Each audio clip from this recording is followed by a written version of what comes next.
Di balik kata skripsi ada hati mahasiswa yang tersakiti.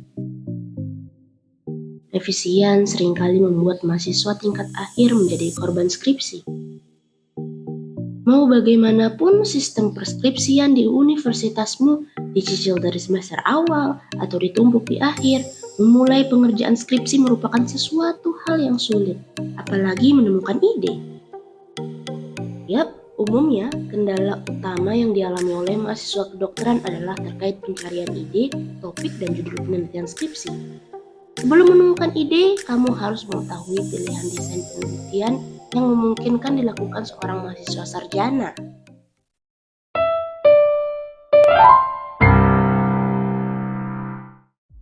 Sebenarnya, sebagai mahasiswa kedokteran, ada banyak desain penelitian untuk tugas akhir yang bisa kamu pilih.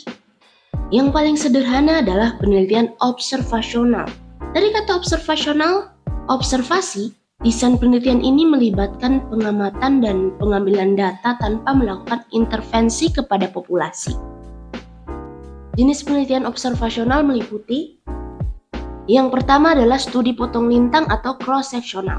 Desain ini mengambil data penelitian dalam sekali waktu saja. Kemudian studi kasus kontrol atau case control.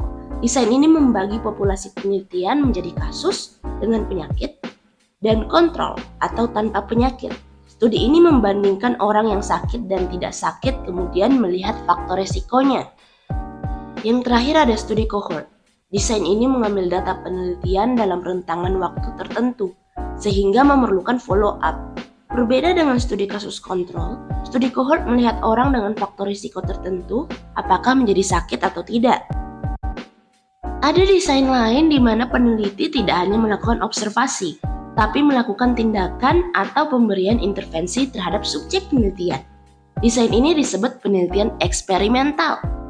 Jenis penelitian eksperimental dibagi berdasarkan subjek penelitian, meliputi in vitro dilakukan dalam gelas laboratorium, in vivo dilakukan pada hewan laboratorium, dan in silico dilakukan dengan mesin. Nah, itu tadi merupakan penelitian eksperimental preklinis. Kalau penelitian klinis contohnya adalah randomized control trial atau uji klinis yang dilakukan pada populasi manusia. Tidak ada yang mustahil, kamu bisa jika berusaha. Lalu apa yang perlu diperhatikan dalam memilih desain penelitian? Hal yang pertama kali harus kamu pertimbangkan adalah waktu. Mungkin kamu pernah dengar, waktu itu mahal. Dan itu benar, penelitian dengan desain cohort dan RCT memerlukan waktu yang lama, dikarenakan adanya follow-up sehingga durasi pelaksanaan penelitian dapat sangat panjang hingga melebihi 1 tahun. Selain itu, penelitian in vivo yang dimulai dari pemeliharaan hewan coba juga akan memakan waktu. Oleh karena itu, penelitian cross-sectional, case control, dan penelitian in vitro sederhana umumnya menjadi pilihan terbaik bagi mahasiswa yang memiliki waktu terbatas untuk menyelesaikan penelitian skripsi. Yang kedua adalah uang. Sebagian besar penelitian skripsi dibiayai secara mandiri.